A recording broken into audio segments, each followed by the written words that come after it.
will be fit and fine. So I'm back with you with a new topic.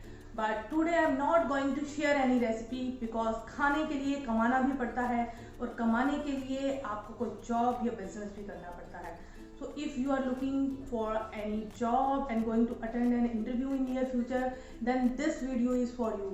I'm going to share 5 top tips to attend the interview. First of all, मैं अपनी introduction दे देती हूँ. I'm Yogita, MBA in HR and Marketing, and I have taken more than 5,000 interviews in my life. So my experience, you are learning. So let's get started. So tip number 1, dress up professionally. Avoid informal casual clothes like jeans. If you are wearing jeans and thinking that you are looking smart, then it's your mistake.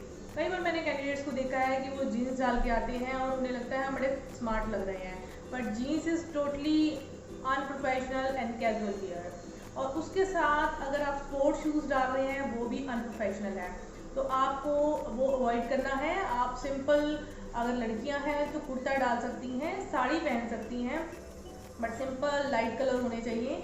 और trouser and shirt जो कि एक formal wear में आता है वो carry कर सकते हैं. ऐसा नहीं है कि ट्राउज़र और शर्ट बहुत ही कॉस्टली हैं और आप परचेज़ नहीं कर सकते.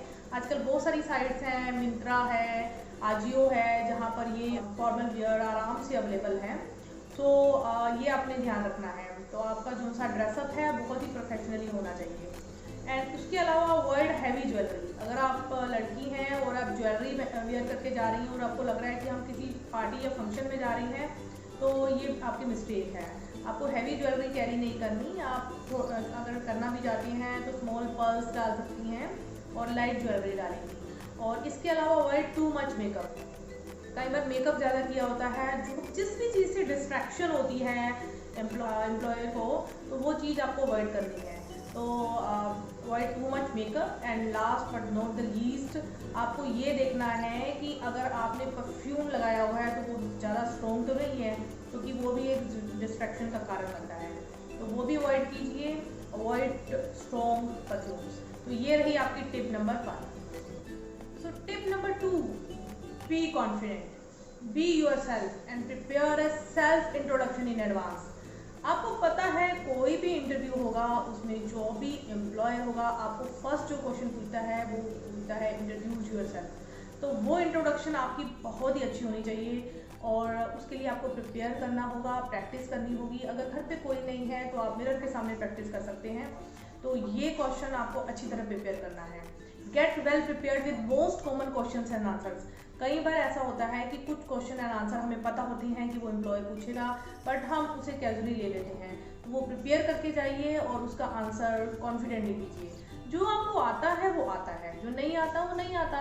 तो इसमें नर्वस होने की कोई बात नहीं है. आप कन्विंसिंग हो सकते हैं कि मैं एक शॉर्ट टाइम में इसको प्रूव करके दिखाऊंगा या मैं इसको पूरा कर दूंगा. Don't show over confidence. कई बार ऐसा होता है कि हम ओवर कॉन्फिडेंट हो जाते हैं कॉन्फिडेंस के चक्कर में. वो भी नहीं होना. आपका जॉब प्रोफाइल मैच करना चाहिए. अगर आपका जॉब प्रोफाइल मैच नहीं करता और बड़े बड़े वादे कर देते हैं तो वो भी ठीक नहीं रहेगा. तो वो एक प्रैक्टिकल थिंग होनी चाहिए. List down all your strength. अपनी सारी जितनी भी स्ट्रेंथ्स हैं, आपको लगता है कि ये मेरी स्किल्स हैं, मेरी अचीवमेंट्स हैं, उनको लिस्ट डाउन कीजिए और जब भी मौका मिले वो आप एम्प्लॉयर को बताइए. उससे आपका कॉन्फिडेंस और बूस्ट हो जाएगा. Tip number 3, research the companies background. क्या है कंपनी कहाँ पे लोकेशन है उसकी, क्या उसकी ब्रांचेस हैं, क्या वो मल्टीनेशनल कंपनी है. आपको उसकी नॉलेज होनी ही चाहिए. अगर आप इन चीज़ों की नॉलेज लेकर जाते हैं तो कोई भी ऐसा क्वेश्चन पूछा जाता है तो उसमें आप कॉन्फिडेंट होंगे. Look into the website of the company and research about their establishment, locations, competitors. उनके कॉम्पिटिटर्स कौन कौन हैं. Make a list about the positive aspects of the company. Companies की क्या क्या अचीवमेंट्स रही हैं लास्ट ईयर्स में. And match your skills which can be benefited to the company. और कुछ ऐसी आपकी स्किल्स हैं जो कि कंपनी में कई ऐसे जॉब प्रोफाइल हैं जिनसे मैच करती हैं, तो वो आप मेंशन कर सकते हैं और जिससे आपका कॉन्फिडेंस और बूस्ट हो जाएगा. So tip number 4, B familiar with job profile and responsibilities. अगर आप किसी भी जॉब के लिए जा रहे हैं तो आपको उसकी जॉब रिस्पॉन्सिबिलिटीज प्रोफाइल पता होना चाहिए. मैंने कई बार देखा है कि कैंडिडेट्स जॉब देखते हैं और इंटरव्यू देने चले जाते हैं, बट उन्हें ये नहीं पता होता उसकी क्या जॉब रिस्पॉन्सिबिलिटीज रहेंगी, क्या उनकी स्किल्स, उनकी कैपेबिलिटीज उससे मैच करती हैं, और अगर मैच करती हैं तभी आप इंटरव्यू देने जाएंगे। और अगर नहीं भी करती, 60-70% आपको लगता है कि आप प्रोफाइल हैंडल कर सकते हैं, तो आपको वो इंटरव्यू अटेंड करना चाहिए, बट बी कन्विंसिंग। अगर शॉर्ट टर्म कोर्सेज अवेलेबल हैं जो कि वर्ड या एक्सेल मान लो रिक्वायर्ड है किसी भी जॉब प्रोफाइल के लिए, तो try to attain the skills if something can be learn in short time. Match your skills with the job profile and be convincing.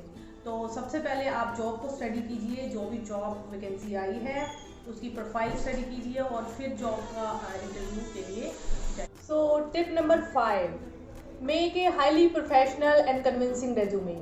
The resume you carry is the first overview of your profile and capabilities, and first impression is the last impression. Make highly impressive resume. Mention your email ID, contact number, LinkedIn profile, etc. You don't know the LinkedIn profile? Oh, it's an excellent platform for the professionals who are looking for new opportunity. So mention the link in the resume. Carry pen, 2 copies of resume with you. Avoid too much designing. Keep it simple. Carry a simple file or folder for the resume. Make separate segment for address your capabilities, your qualifications, personal detail, and of course achievements. And will make separate video for it. So your resume must be impressive. And follow these tips. Crack the interview. And मुझे बताइए ये video आपको कैसा लगा। Comment करें, share करें, subscribe करें। Thank you so much.